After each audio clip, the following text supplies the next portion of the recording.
Hi again, this is the Celts. I'm going to do something called Celts Calls. It's another little thing where I'm just going to chat about something. And in this case it's fantasy wargaming. With the new rules of fantasy out, there's a lot of people that seem to be abandoning ship with it. And I'm just going to look at what I want from a game and what there is out there. I'll be looking at several other game systems, what I think of them, and where I might be going next. Okay, so what do I want from a fantasy game? Well, my images of fantasy games are big units of troops led by characters which support them. I want a game that is all about the movement, position of units. Combat has to be important. Shooting's got to be there. War machines have got to be there. Characters, on the other hand, unlike the new fantasy, where you're going to spend a lot of points on characters, I don't want them to be a bulk of the army. I see characters as support roles. They're kind of leading the troops, showing what they can do from that direction. Same with magic. I don't want magic devastating armies. I mean, if a magician can devastate armies, why do you have an army? You just use magicians. You know, it kind of takes away from what the game's all about. Also, I'm a historical gamer, so I like the infantry battles. I like bringing in cavalry on the flanks. And at the moment, Warhammer's almost went that way with bringing in the hordes and that. But unfortunately, it kind of lost it, especially now with the character creation. I don't mind big characters. I love the idea of characters and dragons, but for that kind of thing, they should be rare and yeah, they can be devastating. But at the end of the day, the fantasy battles should be fought by your regular foot troops. Nothing overly special. It's just how you use them in combat. Also, I always think the rules should be played as a skirmish set as well. The old Warhammer rules are fantastic. I could play a big game, or I could play a fun little skirmish set on doing a raid or something like that. They even brought out the skirmish rule pack, which I thought was fantastic, and I still have somewhere. There's so much you could do with it. They had the General's Compendium out. Now, unfortunately, with all the random dice rolls, it's kind of moved away from that, and which has upset me. But I still enjoyed the rules. The other thing is, I like people's rules to be easily accessible. Once you've got the rule book, I want to be able to easily find out what everyone else has their armies. It sounds daft. Mantic have got a good system. You can buy the rule book, and all the army lists are there for download. All the special rules are in the rule book. You don't then bring out an army book with its own special rules which you can't find. Warhammer does this a lot. War Machine I struggled with. When I did Hordes, it was great fun. When up against people that played War Machine, I didn't no idea what things did, and it was all over pretty quick. So that's basically what I want from a game. I want it to be mass battle. I want lots of nice 28mm troops, or other scales. I mean, at the moment, I'm going to try and focus on 28mm. I want lots of troops. I want characters to support, morale boost. I want them to be leading the troops in, that kind of thing. I don't want these heroes take on entire regiments by themselves. That's not how I see them do it. I want a game that can be used, also played through in a skirmish system. If I want those superheroes, I want to do a Jason the Argonaut style game. I want to do a skirmish version of it. And again, I want easily accessible rules. So now I'm just going to have a look at a few of the game systems, how they match up, and what are my thoughts on them. So Warhammer Fantasy. I've played this game for years. It's not just the game system I always enjoyed. The most part of it is down to its fluff and its background. The Warhammer world has been built up over 30 years, and it's really got some great character to it, and it really comes to life. The game system itself, though, okay, they brought in the idea of everyone, you can see what everyone can see, and I don't mind it. I mean, it's trying to make things easier, but it just looks ridiculous when my cannon's firing through my rank and file troops of my empire or my dwarves, or my goblin doom diver, which can see everywhere. It doesn't need to be like that. We are playing a war game. The woods aren't supposed to be as small as they are. It's representing a wooded area. A single house doesn't have to be a single house. It could be representing just a built-up area. And again, the rules how they've changed now, especially now it's becoming character heavy. I'm not a big fan of it. I like the core mechanics. They're okay. I preferred the previous edition. Made a lot easier for skirmish gaming and that. I'm not going to go into the 50% now for the lords and heroes. There's plenty of others that have done that. But to be honest, it hasn't made me more. I'm not looking forward to it more than I was, which is a shame because I think Games Workshop do some of the I think they do the best fantasy miniatures out there, albeit they're pricey, but they are the best fantasy miniatures out there. And their rules are just, I don't know, they're a bit lackluster now. I thought they were going the right way, and then they seem to be going straight backwards again. I mean, characters have always been a problem for me. I don't like seeing a single character take on a unit. Some people like that. They like the idea of superheroes in their characters, but that's not how I see them. I see them, as I say, a support element, and it can't really do that. Also, everything's pre-measured. It just takes away some of the, I think, tactical aspect. And also charging.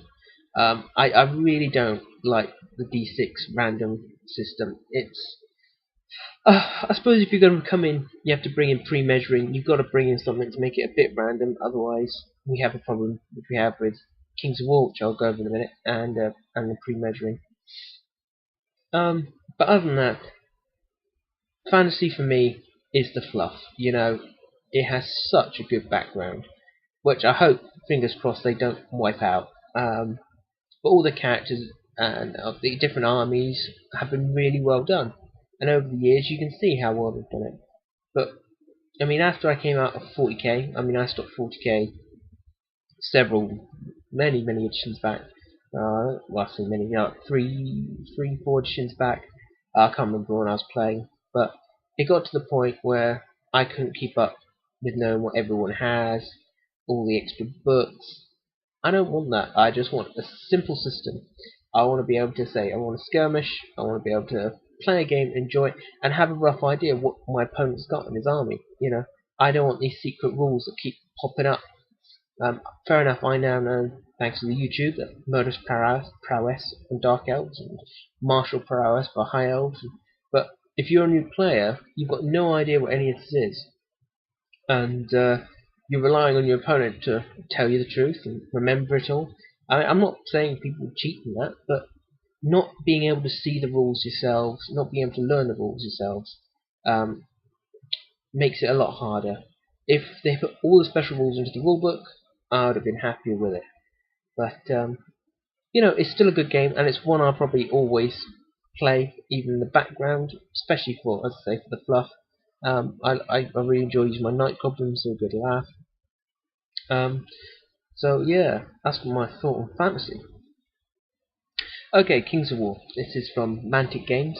We've done a tournament in this, and I've done some battle reports with it.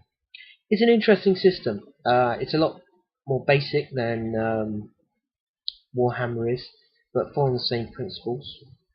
You don't remove any models. When you take damage, you gain like damage tokens, which is unfortunately one of the things I'm not keen on. If I want to see, how disrupted a unit is, to me it's easier to take off models than to add counters, because counters.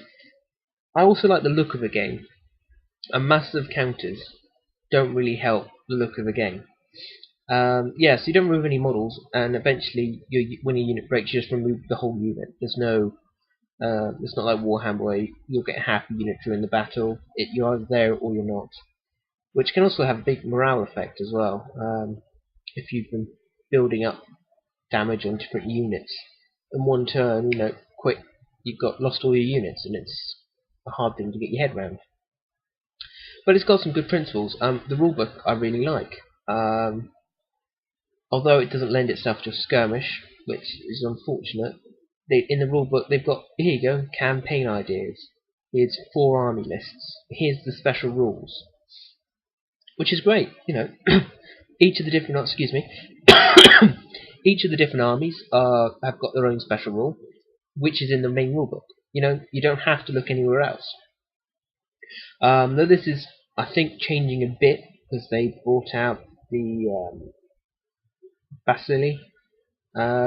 They have their own book now, and I think there might be a couple of rules in there that aren't elsewhere, which isn't the way I want to see it. But then again, you can actually look online, and the army lists. You can just make your own. There's an army builder, and you can look at all the special. It shows you all the rules, and it's free. It's not like the army builder for fantasies and that. This is an army builder you can just get for free anyway, and it has all the rules on there you need, which is really good. That's how it should be. If I don't know what heal does, I can at least look it up. But on the most part, very simple system. You can pre-measure anything in this system, but the charges is all set ranges. Now that to me sucks, because if you're a dwarf player, you have a movement of 4, and if your opponent is high elves, you're never going to get the charge, because the opponent will set it up in such a way where you can't charge them. They're simple as that, and you'll get the charge. Then in combat, whoever charges that makes their attacks. There's no return attacks as we see in lots of other systems. It's just whoever charges attack. It's a bit like a shooting attack almost, because there's no comeback, and I don't like that. You've probably seen in my battle reports, I'm a reenactor, and I know when 2 lines clash, everyone's fighting. There's no one side does damage, then the other side does damage. That kind of mechanic kind of puts me off Kings of War. But the book itself, Mantic Games have done a really good job on it, I think, to get everything in there. And it's not a massive book. It's got some fluff in there as well. They're creating their own universe, which isn't as detailed as the Warhammer one, but you can see it's something they can build upon. The miniatures are a lot cheaper, but then again, it depends what you like. They're not of the higher quality. I mean, as I say, I still think Games Workshop produce the best fantasy ones. But Mantic, they're getting there. They're working their way towards it. But they've kind of left it at the moment because they seem to have their minds occupied on everything else, which is a shame, because they're setting up so many different games now. They're unable to support each game as well. I suppose a bit like Fantasy, where they're doing a lot of work with 40k for a long while and not really supporting Fantasy. But Mantic have got so many different game systems, they're going to have the same problem. But they seem to be a good company, and they support their tournaments. I think that's great for them. I'm not a competitive player, but I think tournaments are important. That's one of the reasons I play Warhammer. That's one of the reasons I played 40k, was to meet people and play different games. You don't get that so much in these other systems, because they're a lot harder to find, especially for Kings of War. I mean, in the UK, I think it's not so bad. If you're over in the elsewheres, it's probably a damn sight harder. And if you're in Aussie land or the Americas, I don't know what chance you have. I don't know if it's well known at all over there, or if it's even made it across there as such. But it's not a bad system. I think it's a good intro system, maybe for younger players. It can be played to small games, to big games. Characters are individuals, but they're not as tough or as offensive as Games Workshop's ones. They are more of a support role for the Inspire, but they can be a bit chunky by themselves. But they don't get any of the benefits. I mean, if your unit attacks a flank on that, you don't get any bonuses to the combat, but you get more attacks. Individual heroes can't do that, and that's quite nice. I mean, it does bring them down a bit. But the game, I think, is still needs development. It's not quite there yet. I think it can be ripped apart.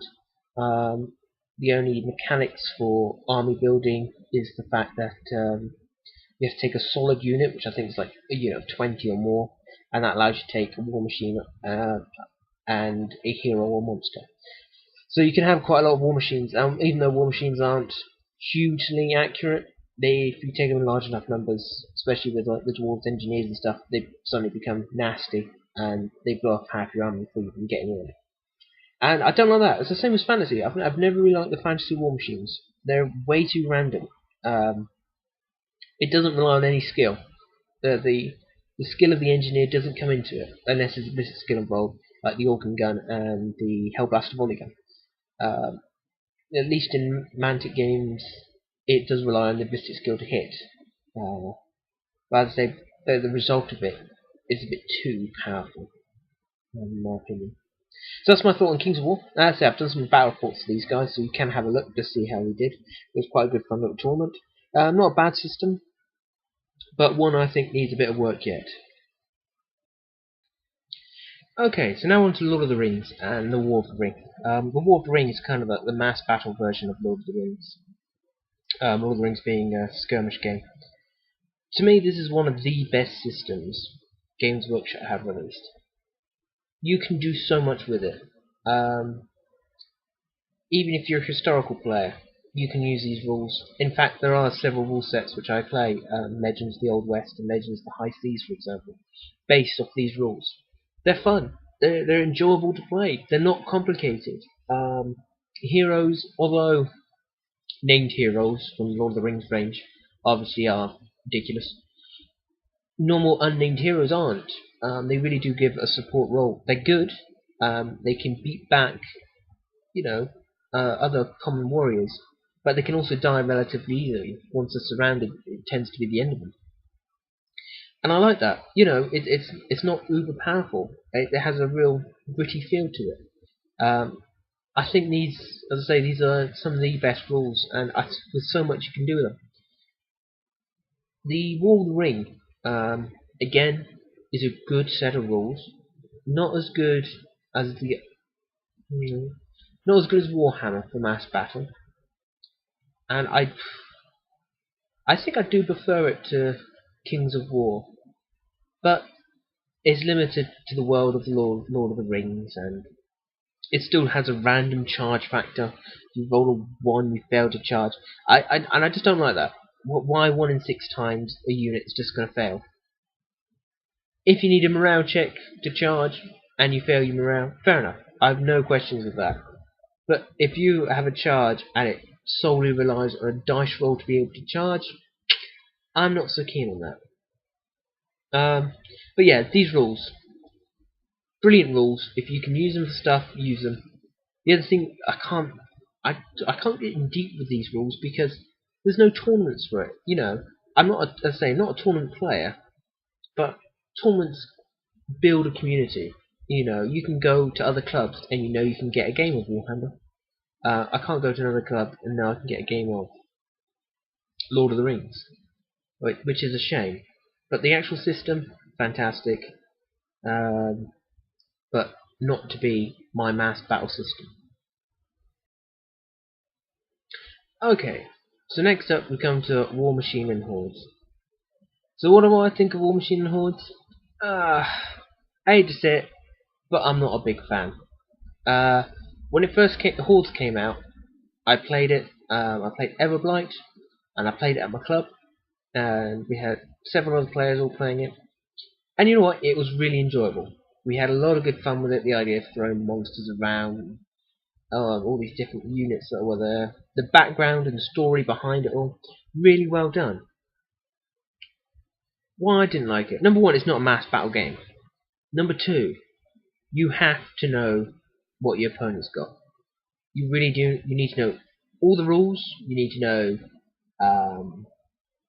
the different synergies that they have. I basically stopped almost instantly this game after going to a tournament. I went to a tournament. I thought, this is really enjoyable. I went to a tournament. They had War Machine there. I've not read any bloody War Machine. But I went to the tourney. And I think twice in the tournament I was killed. I lost my castle on a first turn or second turn kill. But, fair enough. I didn't know the game as well as my opponent. But I don't like games you can't get a game out of. For me, a game system, it needs to take time. Even if you're a crappy player, you should be able to put troops to hold things in place. It just doesn't happen in this. I mean, it's more of a skirmish game anyway. It's a strange mix of skirmish and that. It's a bit like 40k. 40k being designed originally as like a skirmish game, and the same rules applying. Even now, it's got so much bigger. That's what makes the game so bloody long and arduous to play. Not only that, you don't do a lot to it. War Machine Horde, I like the scenarios and stuff in it. Very good, very enjoyable. But the game system itself, I won't be. Nah, I can't do it. I just don't have the interest in it. That one tournament put me off this game system for good, you know. Which seems a bit harsh. I just so little. You've got to, to me, you've got to enjoy it all the time. I mean, I can go to a fantasy tournament and do utter crap and not care about it. It's absolutely fine not to do well at it. You don't feel like, you know, someone's taking the mick. Obviously, there's the beardy lists where that kind of thing really does happen, but it's not to the extent of War Machine and Hordes. I like to know my army. I like to know the special rules, and that's all I want to know. I don't want to have to know dozens of other rules. I don't have to know every other faction's special abilities and each of their bloody monsters. It's nuts. Why do I need to know that? I need to know roughly what they do. I need to know where they're offensive and defensive. Yeah, I did enjoy that. Yeah, to me that's a real gamer's game, if that makes sense. If you want to do beardy stuff, the game system, as I remember playing it, it was good. It was a bit clunky. It wasn't a smooth game system. How the activations worked and shooting and that. It was all. I like the size of board. If you can do a large game on a small board, that's always great. But definitely not for me. I'm sure this has got a real love-hate relationship with War Machine Horde. Some people love it, think it's a great game. Others just hate it. And unfortunately, I'm just one of the ones that cannot stand this game. Hordes of the Things. This is one of my favourite games. For 28mm, I don't like it as much. The way the basing works, you don't get very many models. For me, this works on 10mm. 15mm basing, double up the count of models. Looks fantastic. It's a game based around only playing on, as well 15mm. You're only playing on a 2-foot table. So 2 foot by 2 foot. That's all you need in the gaming area. The rulebook is free. I believe still currently at the moment. You can download this rules for free. And in it is the army lists. And that's it really. All the rules are there. Tiny little book. Everything's in it. Just go out and have fun. It's based on elements.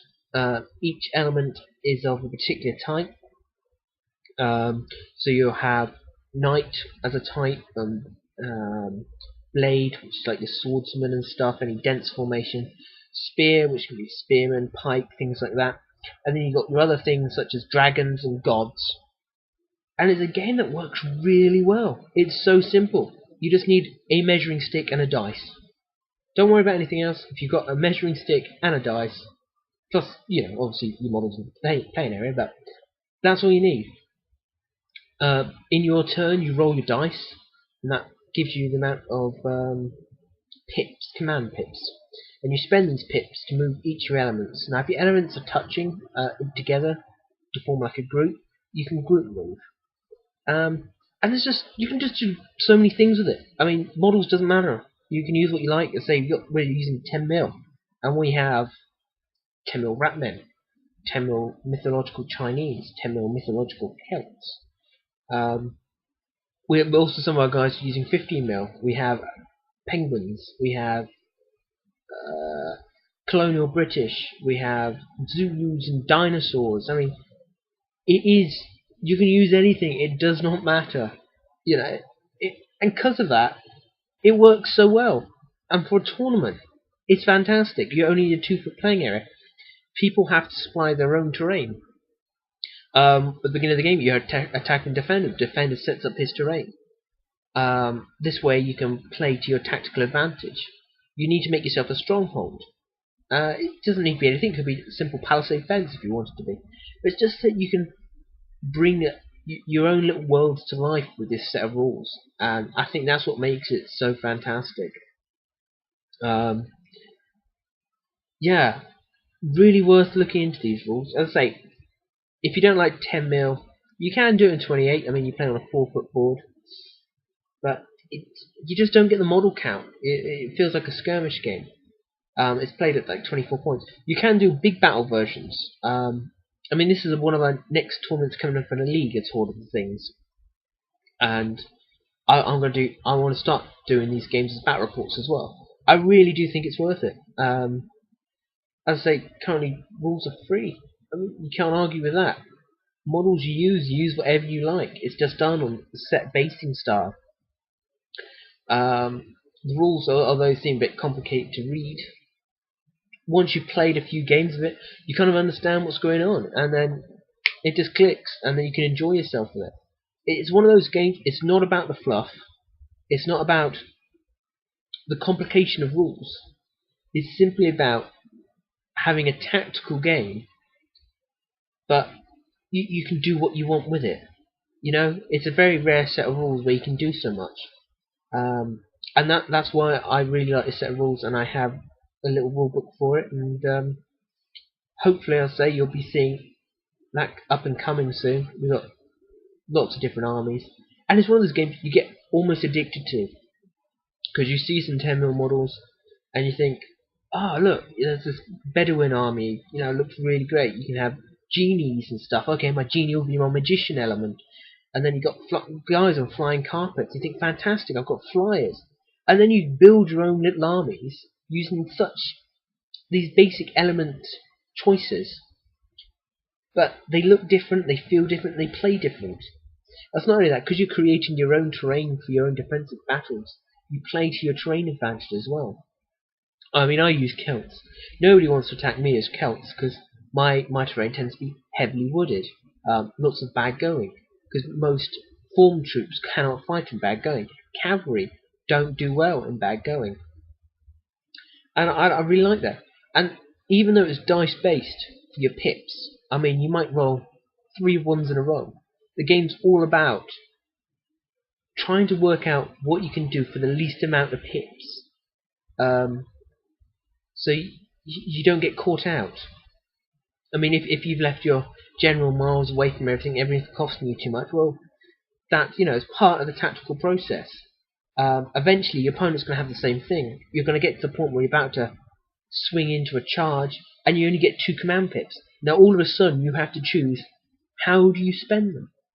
Do you try and just take out one flank with the 2 pips? I think, you know, fantastic set of rules.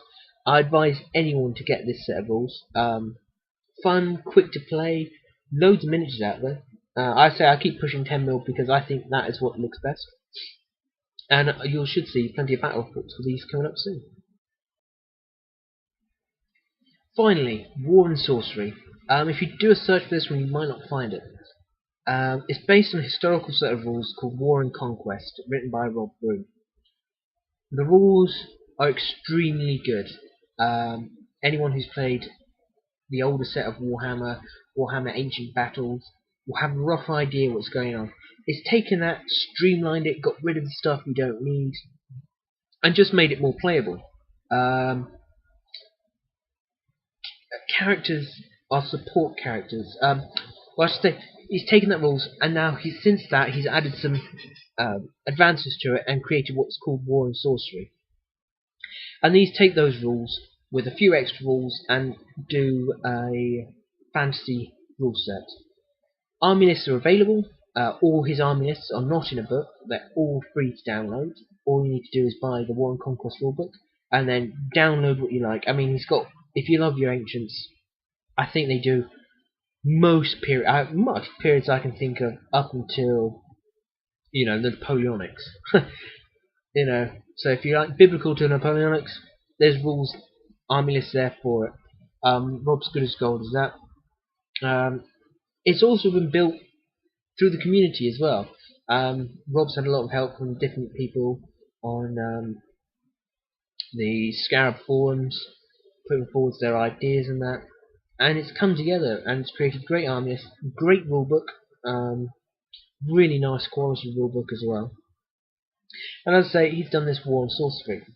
Now basically what War and Sorcery does is adds in just a few items. For a start, lists. I think at the moment there's lists for generic dwarves, generic orcs and goblins. I don't know if the Undead is up there yet. But again, it's one of those games where they're not telling you what miniatures to buy. You can take your Warhammer miniatures, take your Warhammer background, play this game. You know, it's unit based. You know, it's not massive units, but good amount of units. Characters become a support role. They're there for morale factor, small amount of combat bonus, but mostly there is morale factor, and they have what they call SIPs, which is strategy intervention points. Now these are spent to give you extra dice on morale checks. So instead of rolling 2 dice, or if a unit's a solid unit anyway and is over half strength, it gets to roll 3 dice, pick the 2 lowest for morale. But if you lost a large combat and you want more support, you can use one of his SIPs and get 4 dice and pick the 2 lowest. Very easy thing to use, nicely done. Again, characters are just about giving a unit an edge. Also, they get to use his morale, which helps in a lot of cases. And at the moment, I'm looking at the Shadow Goblin lists that he's got there under the Orcs and Goblins. They look really good fun to use. He's still kept the idea of squabbling, so there's a form of animosity. But instead of just being a 1 and 6, which I hate. I mean, why 1 and 6? You know, it's just we use this dice, we'll do a 1 and 6. You know, better troops should be a different chance to squabble. And in which case it's done a morale check. And I like that. I think that's how it should be. You know, if you've got Orc Biggins, they're tough guys. They're not going to mess around and squabble. When there's enemy in front of them, they just want to charge and get stuck in. Having a morale check, suddenly that's what it's all about. You know, you need your characters to help support animosity as well as your general morale and stuff, which is fantastic. You don't get that in an Orcs and Goblins army. You know, it doesn't matter who's in it, unless you've got like a black orc. What's the point of putting a black orc in a night goblin army? So yeah, these rules are still not under development, but he's still producing Arminius at the moment, and he's after ideas. You know, he wants people to take part and support it, and I really like that. You know, I always speak my mind. I tell him what I don't like and what I like. The things in his dwarf list I'm not so keen on. But then again, you know, I think this is where Warhammer should be. And by the way, magic. Wizard users have MIPs, magic intervention points, allowing you to roll a certain amount of dice to try and cast a spell. It's not ridiculous spells, they're not over the top spells, but what I really do like is the miscast. It's not wrong double sixes. It's you know, if you roll, some spells are easy to cast, there's no danger of casting them. Other spells are more dangerous, and then it depends on how many sixes you roll and stuff like that. Very clever system. I really do like it. The magic's really good as well. And because it's not set in stone like Warhammer is with its background and that, he's drawing in on fantasy aspects from, you know, all the other points from books and stuff like that. And to me, I think this is probably the direction I'm going to go. I'd like to support Rob. I would really like War and Conquest rulebooks. At the moment, there's not going to be any War and Sorcery tournaments, which is unfortunate. I'd definitely like to take part in one just to see how it goes. But over the next couple of months, I want to get a War and Sorcery game on. There's some guys at club, also fantasy players, that have read this rulebook and really like the way it plays. It's a very clever system. None of it's, you can't pre-measure anything. You know, you have to guess your ranges again. Declare charge. Declare charges become part of the phase. You know, and it's not the I go you go system. Well, it is, but not. Basically, you roll for initiative each turn, and then it's whoever wins goes first, whoever comes second goes second, and then on the next turn, you roll for it. And again, you can add your general's strategy intervention points, which means you could have 2 goes at once, which makes things very interesting for the combats and such. If you know you need to get a charge off, you can use your general's strategy intervention points. You can actually move your cavalry, move up, and then charge. You can be right up in their face. And it just brings another aspect to it. So I'm really looking forward to trying this. I'd ask anyone out there who likes fantasy mass battles, but doesn't like the heavy hero base of Warhammer, have a look at War and Conquest. Just look at some reviews, go to the Scarab forum, look at the War and Sorcery section. To me, this is the game I want to play. It doesn't have a skirmish set of rules, but the rules lend itself to skirmish. It's like the old Warhammer, the units are made up of individual models, so everyone's got an individual attack. Very easy to make a skirmish version of this. And with the sips in your characters and that, I have a feeling you could play around with that to make fun characters to do. I give Jason the Argonauts as an example, and Hercules, anything. This is one of the projects I have in the future, but it's a game where you just want to relax, have good fun, and have tactics. I just feel that Warhammer's losing its tactics. And there's no magic items in War and Sorcery. Why do you need it? Yes, you've got a guy with a magical sword. It's not going to change the outcome of the whole battle. In Warhammer Fantasy, your magic equipment almost does. In this game, you're back to bare bones, infantry, cavalry.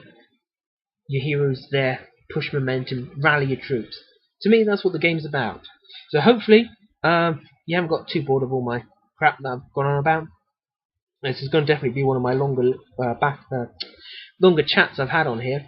But I just wanted you to see my thoughts on the different game systems, what I like. War and Sorcery, that's the way I'm going to head next. Don't worry, I'm still going to be playing Warhammer. I'm still going to have a couple of games of Kings of War. Lord of the Rings, I might do some battle reports on that. As I say, the system's so good. If not, at the very least, I'm going to have Legends of the Old West and that. War Machine, you won't see me play that. I ain't touching that. Hordes of the thing, that's definitely coming up in the next couple of months, without a shadow of a doubt. So, thanks for watching, guys. Until the next time, farewell.